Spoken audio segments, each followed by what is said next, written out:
Hello and welcome to Dear Franny, the podcast where I have uncommon conversations about love with fascinating people. I'm your host, Francesca Hogi. Today's episode is a great one. I'm so excited to share it with you. I sit down with my friend Marcella Kroll. Marcella is an artist, a ritualist, and a psychic medium based in Los Angeles. She works with private clients in deep session, is the creator of the divination cards, the Sacred Symbols Oracle, and Nature Nurture Oracle.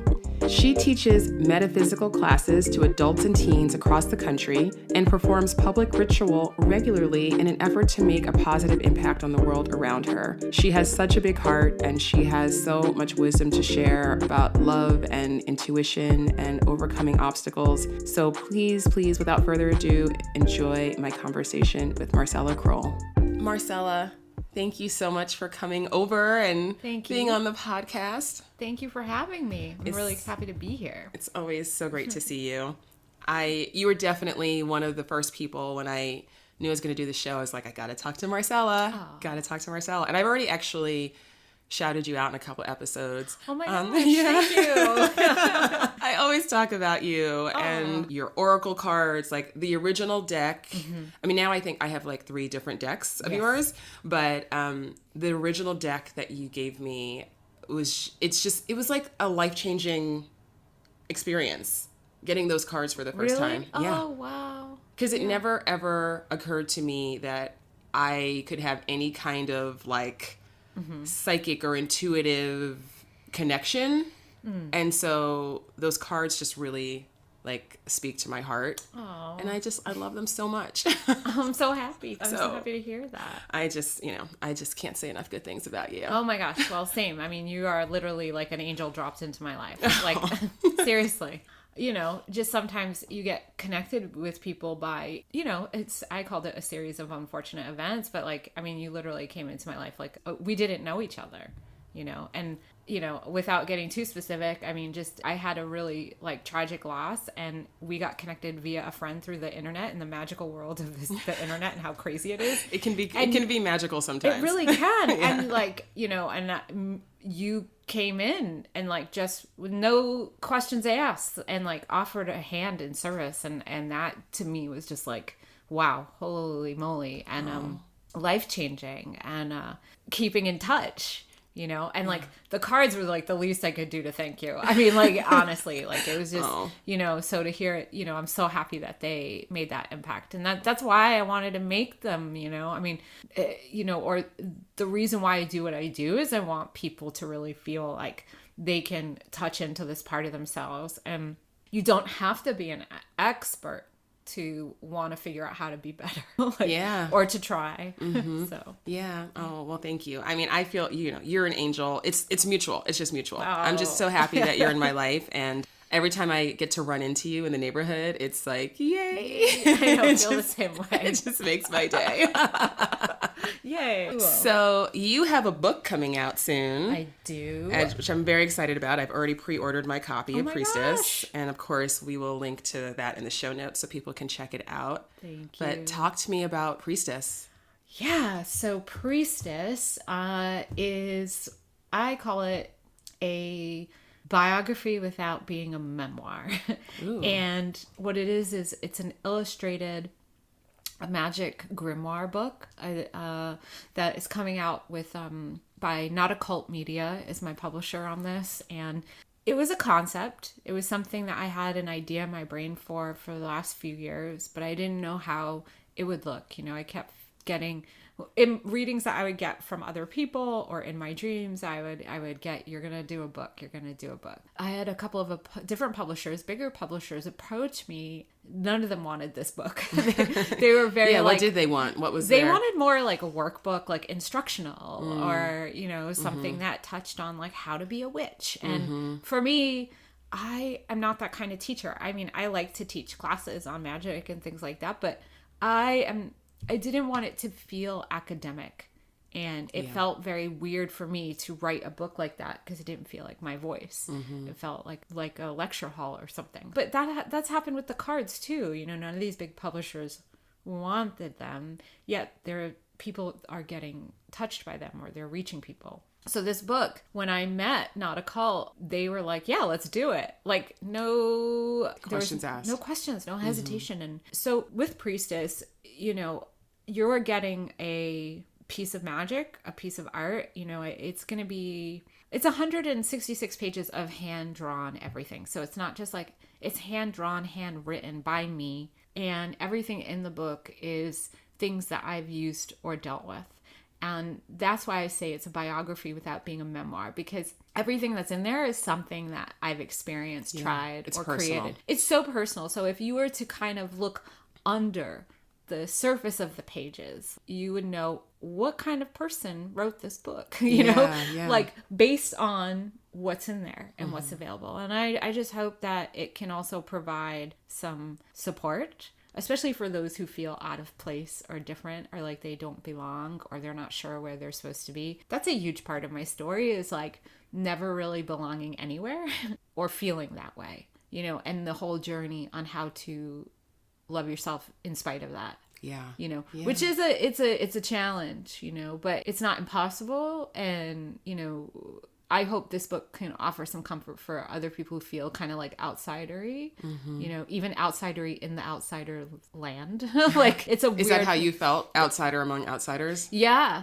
totally. And my whole life. And I make connections here and there, but I always still feel a little bit like I'm in between worlds, you know, the liminal space in every aspect. How long have you... So obviously you're an intuitive and a psychic and a medium.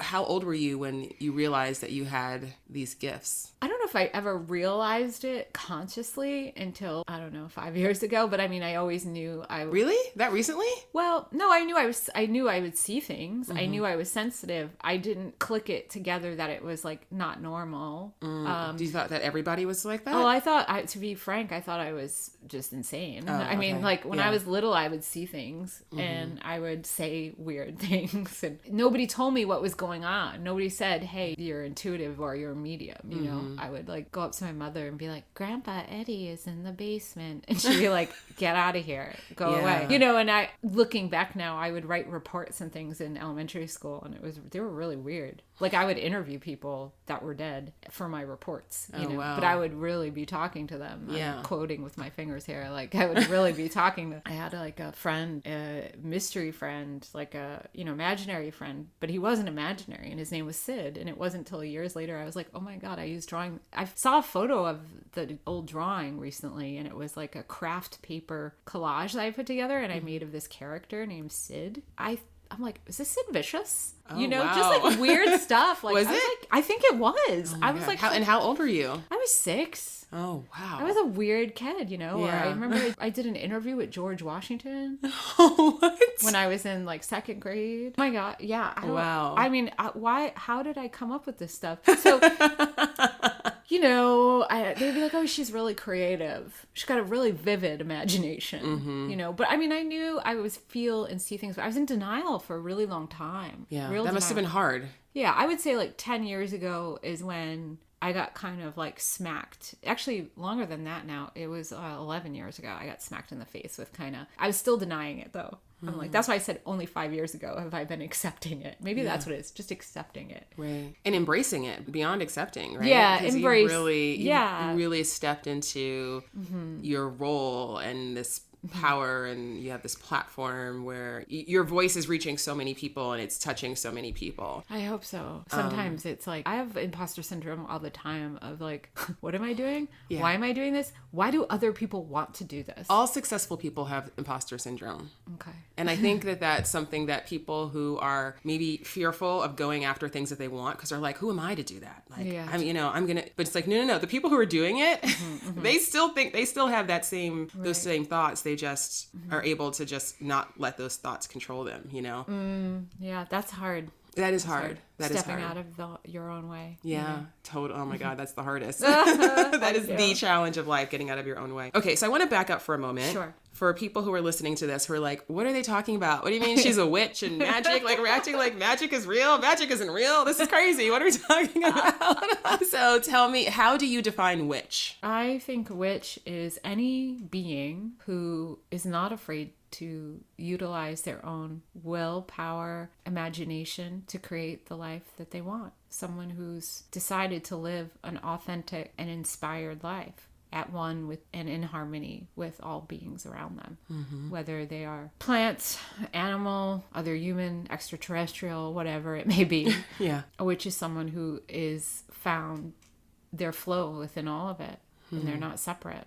You know, we're all part of this cosmic kind of connection dance. Whatever, no matter what you identify with, whether you identify as being like plant a green witch, you know, or like you're strictly into spell casting and things like that. I think it's all part of this tapestry of life we live. When you decide to be a witch and unapologetically take up space as one, you're kind of just saying like, I'm in charge of my life, but not stomping over others.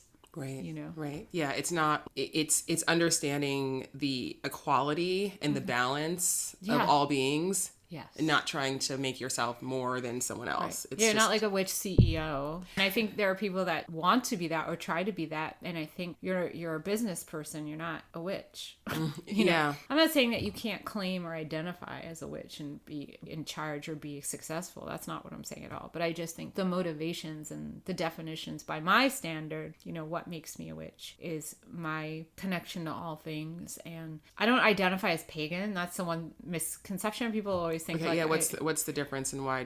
Well, I mean, pagan is a religion, you know, and that's beautiful. But for me personally, I just say I'm non-denominational and I'm omnipresent because I believe in all things. And that's not the same. Not everybody is like that. You know, I think I have to because I am the liminal and I see so many walks of life that I cannot be tied or tethered to one religion or one base of spirituality. Like I have to be open. If someone were to identify as both, say, like a Christian and a witch, or a Muslim and a witch, or a Jew and a witch, do you feel like, well, Judaism is different because it's not necessarily religious, but so like a religious, you know, like an observant Jew. Oh, yeah. I think that you can identify as both. I just think that you have to decide how you use your magic, which is so derogatory for so long. And now everyone's like, yeah, I'm a witch.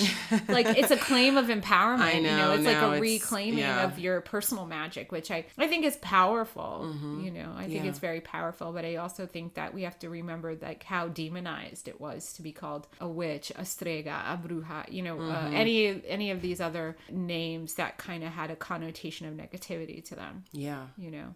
Is it possible to be a witch and not sort of intentionally or actively utilize magic? Like spell casting magic? Or not necessarily even spells, but something, whether it's like, you know, reading cards or doing something that's intentional and maybe somewhat ceremonial as a way to tap into the power or the balance or the oneness. Or I don't think you have to have those things as a necessary tool, but I think it's how you practice. Everyone's practice is unique, you know. You don't have to have anything to practice magic. You just have to have yourself. Yeah, that's just the way I think of it. Yeah, you know? Which is cool. It's awesome. Yeah, you don't have to have a fancy spell kit or an altar. Those things are nice. Like for me, I have multiple altars, not because I need to be most magical. I need visual reminders of how I'm touching in and connecting, and they're my way of showing reverence in the physical way. You know, how to draw in energy, but I certainly don't need them. And I only know that because I've been homeless twice, actually 3 times, just different varying lengths. The longest was 3 months in Los Angeles, you know, when I was in full denial of my work. That was like 11 years ago. And where did you stay for those 3 months? Oh, in my car, on my friend's couch, in a drug dealer's apartment that I was dating conveniently. My life has changed significantly. I was in full denial and I was in a lot of pain, but I still connected to my magic. And it didn't matter if I was using the dashboard of my car or a napkin to write on. I was still trying. My intentions were there. And I think I had to experience a lot of pain. That's been a long-standing MO of mine, to get to a place of relief. Is like I've had to go through a lot of pain, and I'm not saying that everyone has to do that to learn, but for me it was a lot of that. You know? But I think that's normal. I mean, we either learn through pain or we learn through joy, and unfortunately for a lot of us, we need the pain to really, really, really drive home that lesson, right? And to really put us to that place where it's like, okay, you either grow right now, and you stretch yourself, so this becomes less painful, or you like succumb to it. Like you have that choice when you're faced with those painful times in life. Totally. And I think magic's the only authority that I've ever listened to. Like, I'm not good with listening to what it's like. I don't listen when people tell me what to do, and not because I'm being defiant, but I think it's just because it's always been me relying on me, not having like the best role models going, okay, they're doing is definitely not the way. And then kind of just like, well, I guess I'm going to try this way. And I could keep, you mess up till you figure it out, or you get in trouble, or I've never been good at listening to or being told what to do, but I am getting better at it. And I am getting better at trusting. Good. Which is good. And it's weird. It's like, oh, we're growing up. So something you touched on earlier, how did magic help you to love yourself more? It's still a work in progress. And actually, I've been making like really strong intentions more recently to say that, let me back up here. Magic has always been a part of my life. When I was like, I'm just going back to this story and how magic taught me to love myself more. When I was little, I'd leave the house. Nobody would question. I would walk up the street. I was in elementary school. I would go up to the church of the street and light candles. I would make potions on the floor. Magic is the only place that I felt not judged for who I was being, just being myself. So that, even though you didn't call it magic then, that was just, I didn't know what it was. I was playing, I was worshiping and not knowing that that's what I was doing. I was just looking for connection to something, because I felt disconnected to everything. And that's where the journey to like self-love began, even if the rest of it didn't look like that, just that little act of, I'm going to go walk up the street to this weird church, Catholic church at the top of the street, and like walk in there and smell incense and light a candle, because that's what I saw people doing. And they look peaceful. What's so funny, you saying that, it really, that I just had an insight, and it's, wow. I think that part of loving yourself is hearing that voice inside of you, or that impulse, and following it, even if you're like, this is crazy, or this doesn't make sense, or other people are going to judge this or not understand it, but just knowing like, I don't know, there's something in me, I just feel called to do this thing, or, express this, say this, make this art, do whatever. Because that's an act of faith. And trusting yourself. And that's love. Right? I think so. Absolutely. And it was dangerous to love yourself in the environment I grew up in. I mean, I had, an adopted dad who loved me very much, but I had a very abusive mom who, if you were to love yourself, you would immediately get punished for it. So people who don't love themselves, yes, they cannot stand to see that in someone else. It's too painful. It's too painful. And then if someone tried to love me, it was the same thing, and I would get punished. So whether it's verbally, emotionally, it's been an act of like really untangling all the wires, laying everything out again, and looking at what's mine, what's other people's pain and truths. And especially this year has been a lot about going, oh my gosh, I want all my decisions to be based on what it would look like if I actually love myself. Yes, I love that. And it's caused a ripple effect. Like, I mean, everything, I'm losing my office. I've decided some relationships can't be around anymore. And certain things that I've never gotten that. Make this decision as though you loved yourself. Yes, I'm so happy that you're saying that. I tell my clients the same thing. I do the same thing for myself. I still do it. It's like, even if you don't feel that way yet, you're like, I'm really struggling with loving myself. I'm really struggling with feeling worthy. It's like, okay, but if I was a person who loved myself, what choice would I make right now? Exactly. Yeah, and that's huge. It's major. And I look at my past, like, dating experiences and relationships, and I'm not very experienced in dating and relationships, which I also think is so funny, like how we've connected. Yeah. But because I've never known how to love myself, so how the hell is anyone going to love me if I don't know how to love myself? You can't receive it from other people. No, I've never, and that's the thing. I had that realization recently. I was like, oh my God, I am demanding other people to love me, and I don't even know how to love me. And, and it's no one's fault for not being able to love me, even though I wanted to make it. You don't know how to love me, but, or they left, or they did this, or, and it's like, like, really, no, you don't know how to love you. And, you know, making those changes. And again, if I love myself, would I be my own advocate and go seek out therapy? If I love myself, would I be my own advocate and say no to this person that create this boundary, showing me that they can show up? And, you know, and it's, again, lots of realizations. I got diagnosed with being high functioning on the spectrum. You know, recently I am making different choices with who I'm hanging out with, you know, things like that. And I'm seeing a difference. You know, it's awesome. Yeah, it's amazing. It's crazy. Yeah, and it's a little scary too because it's like uncharted territory. You know? But it's also like, oh yeah, when you don't love yourself, you chase after this thing, thinking it's going to be a thing that makes you happy, or this person's validation. Is always chasing. Oh my gosh, it's a bottomless pit. It is. Yeah, it really is. It is. Yeah. Yeah. So, okay, 2 things that I want to ask you. Well, what you just said actually reminded me of something, which is social media. Yes. And every person that I've interviewed, it always comes up. Yeah. You know, everyone's like, yeah, I gotta like figure out how to balance this and everything. And so for you, you know, you have a big social media following, you have a lot of eyes on you. And what's that like for you in your process of really working on cultivating this deeper self-love? How do you balance that with social media, which is so challenging because, you know, on the one hand, you can get addicted to the likes and like, you know, and then you start to crave that. And then if you don't get it, and then you're like, oh, well, what does that mean? And, you know, so how are you navigating that? Oh, wow. Well, you know, social media is interesting because I basically, like, for example, Instagram, I got on Instagram when the app was created, right? And I really feel like it's just been, I've never separated, like, this whole idea of, like, separating your brand, your business, and your personal account. For me, I never did it, and I won't do it. And I know that it's like, people are like, well, you would probably have a bigger following if you kept it branded content, da-da-da-da-da. And I'm like, you know, that's fine for some people, but, like, this is my life.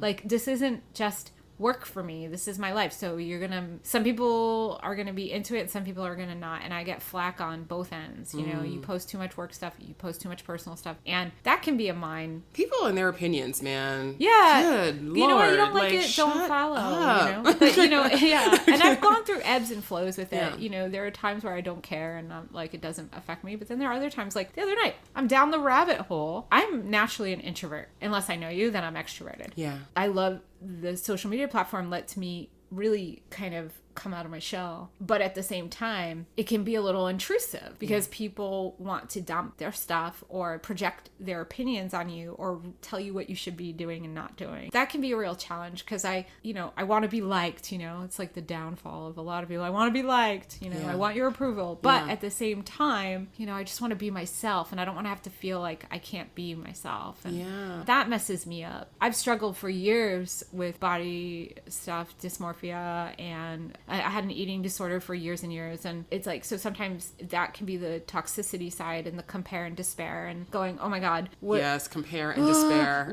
This person's way more successful. Yeah. This person is, you know, they have great everything, but not me, you know, like, and that stuff, it really challenges, or I should be here already. I'm this age and I've been doing it for this long. How come this isn't? And I can go down that rabbit hole really fast, but I've also found that, like, the more I work on my own spiritual fitness, I like that. That's a good way of putting it. That stuff bothers me less, you know, but I have to be working a good thing. Like, I'm in recovery. I work a 12-step program. That's not for everybody, but for me, that's how I keep myself in check. It's not perfect, but it's like, it helps me. Yeah. You know, we all, you know, I want to do better. I want to be better. And I want to have a realistic kind of outlook on things, especially when I'm looking at social media, you know, but it's hard. It's hard sometimes. Sometimes I can get into a pity party really fast. I can feel really sorry for myself.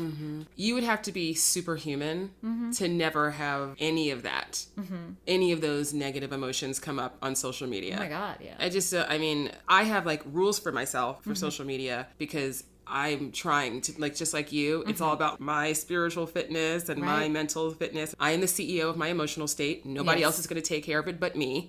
So there's billions of dollars of technology put into these platforms that all using psychology and like neuroscience and like all that just to keep us addicted and to keep us scrolling and to Right. keep us in this mode. And I'm like, if we don't actively fight against that, Yeah. we'll never put the phones down. Right.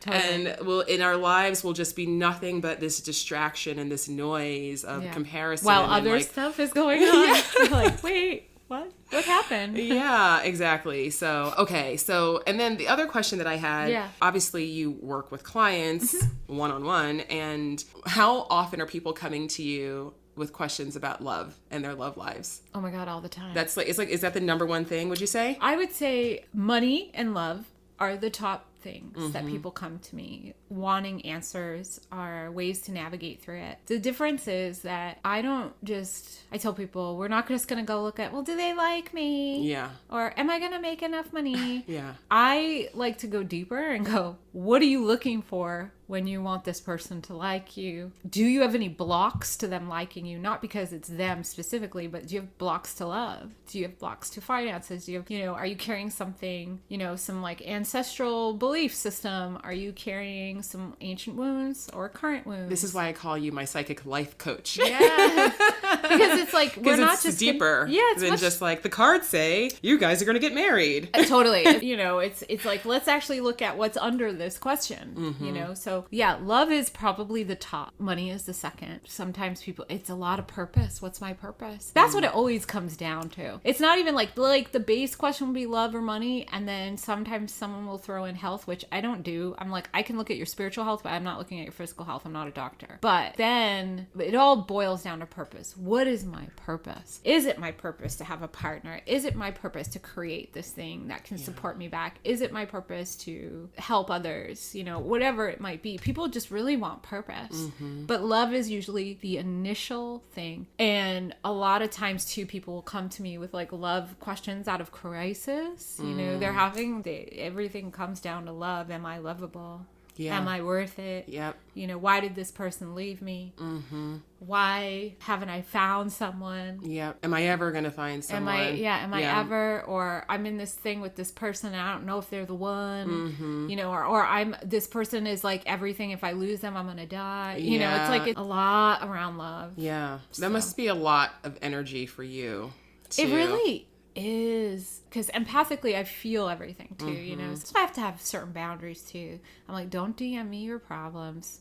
My DMs are not a trash can for dump all of your... Same thing with text and people that have my number. I have to just like, there's a reason, there is a time and a place to look at these things, because then I can actually hold space for you. Yeah, love it's an interesting one. And it's not because I have tons of experience about love that I can give advice. I think it's because, or people think like, oh, you're an expert on it. I think I've had tons of experience of what not to do. Yeah, which is helpful. Which is super helpful. Extremely helpful. But I think it is because we can get to the root and go, well, what do you need? What are you really wanting to share or to receive? And are you capable of it? That's, we basically do the same thing. We just have different mediums. Yeah, there's so much fantasy around love. Right. And people's idea of what it should look like and how it should all be perfect. And like, wait, why is it not all just perfectly falling into place? Right. And why don't I feel happy and fulfilled? And it's like, well, that's not how life works, right? Like, what are you bringing to the table? And how much do you love yourself? Right. It always comes back to that. It totally comes back to that. I mean, I'm 42 years old and it took me until like 2 months ago to go, oh yeah, maybe you should try making decisions based on if you love yourself or not. Yeah. Oh, It took me that long. Yeah. Oh, yeah. It took me that long, too. Oh, my God. Yeah. And I've always kind of felt like you're going to be a late bloomer. Oh, I am. That is my, like, I always say that if I ever write a memoir or autobiography, it's going to be called Late Bloomer. Yes. Like, that is 100%. I completely identify as that. I'm like, I'm going to be 45 this year. Okay. And I'm just like, I'm finally figuring it out. I'm like, by the time I'm 90, I'm going to be amazing. Right. It's like, perfect. Oh, man. Well, I think we get good at other things, right? Yeah, we adapt and we focus on other areas. Oh, yeah. But sometimes that love, I don't know, for me, I felt a deficit in the love area for me a too. long time. Yeah, me, you and me both, honey. Yeah. If it was, I mean, it's easy for me to say now because now I feel not on the other side, like there's some end goal finish line and everything's figured out, but I've come so far in terms of loving myself and in terms of like being able to get into a healthy relationship and all of those things that like for a long time that felt like, is that ever going to happen for me? You know, felt so far away. And now I'm like, I have to remind myself to stay humble. Like this is a journey. This life thing, this love thing, it's a journey. We always have to be checking in. Like I always say, I do this like self-love check-in with my clients, and we always have to go back there. Like no matter what, no matter how much you think like, no, that's not what's going on here. Oh, no, that's not what's going on. It's like, no. If you're having a challenge, if you're having a struggle, if something is not working out, just take a moment, like let's go back and just ask yourself, like, do I feel that I'm worthy of this thing that I want? Do I truly believe that I'm worthy of having it? Yes. Yeah. You know, that is the question. Without conditions. Oh gosh, without conditions too. Ooh, okay. Yeah. You know, it's a deep question. Yeah. It's a really deep question, and it's like a question that it's easy to avoid. You want to like avoid going there, but then when you go there, it's like, you know, you ask yourself, like I ask myself this question all the time about something, you know, different things. Yeah. I ask myself this question about the podcast because I was like having all this podcast anxiety, you know, like leading up to the launch. And I was like, what's going on? Why am I feeling this way? And I was like, all right, well, I got to coach myself sometimes. So if it was my client, what would I do? And I did the check-in and I asked myself, you know, do I believe that I'm worthy of having a successful podcast that speaks to people? Yes. And I got tears in my eyes and I was like, oh shit. Yeah. There's something deeper going on here that I completely ignored because I'm just so busy in like doing mode, do, you know? So anyway, I fully relate to your journey and the questions that you're asking of yourself and the questions that you ask of other people, because that's what it's all about. Well, isn't it amazing how you can do that for yourself and still doubt a little bit? But then if you had your client, you'd be like, no, go fly. What are you doing? Exactly. Of course you like be the biggest cheerleader and support them. But then when it comes to your own stuff, I feel a little weird about this. Yeah. You know? But that's why we all need each other. Totally. You know, like you can't do this on your own. Like you need support. You need people to remind you sometimes. You need that outside. It's really, really, really hard to do all this work by yourself. Totally. It's really, you can do it, but it's hard. It is it's hard. It's a challenge. And then finding these new stories to tell ourselves about why we do things and what we're doing them for, and then having to kind of constantly evolve. Stories we tell ourselves are everything. They really are. And how you want to stick to the old story even though it's changed sometimes. It's like, or it's like almost on a rerun loop. And, oh yeah, totally. You know, and that's why I believe in magic too. It's like, let's clear that stuff out. It doesn't have to be rocket science. It just has to be a new belief system set into place and a willingness to let go of the old identity related to that. Like the old identity of me would be like, I'm unlovable and no one is able to love me the way I need them. But you've never even told yourself how to. So like you got to get rid of that. You got to ask to be released of it. Donate that to recycled cause or something. I don't know. Like, but you have to find new ways to kind of reevaluate periodically and do like that. I love that check-in exercise you have because that's a brilliant way to just get to the point, right? Yeah. Instead of dancing around it. Yeah. You know? Yeah. I never thought I had a problem with being loved. Yeah, I never did either. Right. I just thought like it was other people's issue. And then I had a therapist who was like, you are so codependent, you stay away from people. And I was like, what does that mean? You avoid people. And she was like, because you avoid them. And then when you get involved and you decide to get involved, you let that become everything. And I was like, oh, I thought I was independent. And I was like, actually, no, you're like not. You're like the opposite. That really clicked something in my brain. It was like not letting myself be myself in relationships because of thinking like I wasn't lovable or thinking I had to mold myself to be this person for other people and that they would like. You know? Because I had to do that so much growing up. Just mirror what people want you to be. And then meanwhile, and then all of a sudden when parts of you come out, they're like, yeah, not that part. Like, nope, don't do that. Yeah, they're like, can't. They're like, it's too much. You're too much. Yeah. You're too intense. You know, and I don't know. I think the greatest thing that's happened to me this year is being diagnosed on the spectrum. And because now I can learn how to love myself properly. Yeah. You know, and also kind of drop some of these weird masking habits that I've had, you know, out of survival mode. And go, you know, I just have to be myself, and if you don't like it, it's too bad. Yes. You know, and really believe that and not shame myself about it either.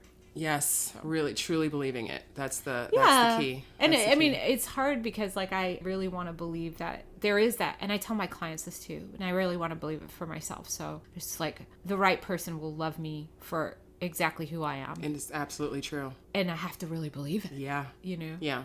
And if they can't accept like my weird tics or weird things that I'm sorry, I keep calling them weird. I shouldn't even be calling them that, but the things that make me me, then they're not my person. Yeah, they're not. Absolutely not. It's okay. And why would you want them to be? Totally. Because you want to spend your life pretending to be someone that you're not, just so that's exhausting. It's the most I mean, I will say that my inability to do that definitely protected me a lot in my life. Like, there were a lot of times where I was single because I was like, yeah, I could see what was being projected on me. And I was like, I reject this. Yeah. Like, I will be by myself. I'm a very good single person. Like, I will just do me. I don't need to, try to, it's just too tiring. I can't do it. I can't do it. I don't have the bandwidth. I don't have the energy for that. Totally. One final question for you. So if you had a megaphone loud enough for the whole world to hear, ooh. And you could send out one message about love, what would that message be? Love yourself. It's so funny. I'm also the type of person that, like, I would be like, give me a megaphone, give me a megaphone, give me a megaphone. And then I got a megaphone and be like, quiet. About love, be open about it. Be communicative. Tell people you love them. Tell people you love them, not in the phony bougie surface way that I get grossed out when people are really demonstrative about love and it's not real. It's like, oh, I love you, I adore you, and I'm like, you don't even know me. Yes. Yeah. That vulnerability of when you do really, really care about someone or appreciate them or value them, I would tell people to share that, because it can be taken away really fast, and you can never know how that's gonna like impact someone else. So I mean, there's so many things, but to be vulnerable and honestly share how you feel, that's the scariest thing for so many of us. So terrifying. I see it in people when they hold back. Everything contorts and becomes kind of like this painful thing, like the shoulda, coulda, woulda. So I would tell people, let the people you love know how you feel. Amen to that. I love that. Yeah.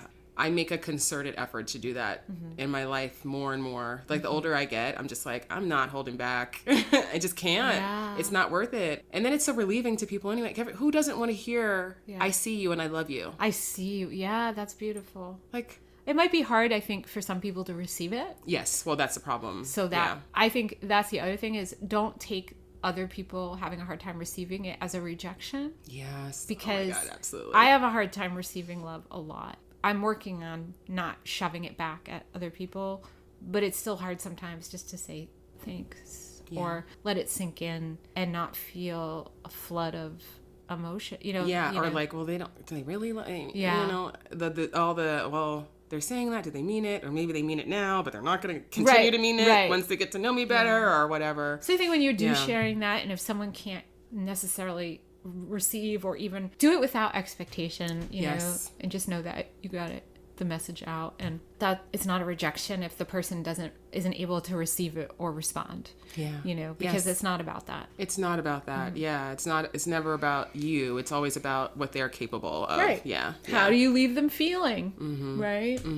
It's like that Maya Angelou quote. Yes. Right? You won't always remember what people say, but you'll always remember how they made you feel. Exactly. Yes. I love that. And I love you. I love you. I really do. I do too. I'm so grateful for you. This is not just like I love you. No, honestly. Same. I'm grateful for you too. And same. Thank you so much for coming over and coming on the podcast. Thank you for having me. And I'm so excited for your book. I already pre-ordered my copy. I can't wait for it to arrive. Oh my gosh, yay. Thank you. And I can't wait for the release of it and all the stuff we're going to be doing in the fall. So yes. I'm excited. Yay. Thank you. Thank you, honey. And there you have it. Thank you so much for listening. I really appreciate you. I hope that you enjoyed my conversation with Marcella. Please be sure to check the show notes for links to all of Marcella's information. And if you haven't already, please take a moment to subscribe to this podcast wherever you are listening, whichever platform you're on. And if you could also take a few moments to rate and review it, I would be so very grateful. You can stay in touch with me on all social media at Dear Franny, and you can follow the podcast on Instagram and Facebook at Dear Franny Podcast. Okay, wherever you are in the world, I hope you're having a beautiful day or night. Thank you so much for listening, and until next time.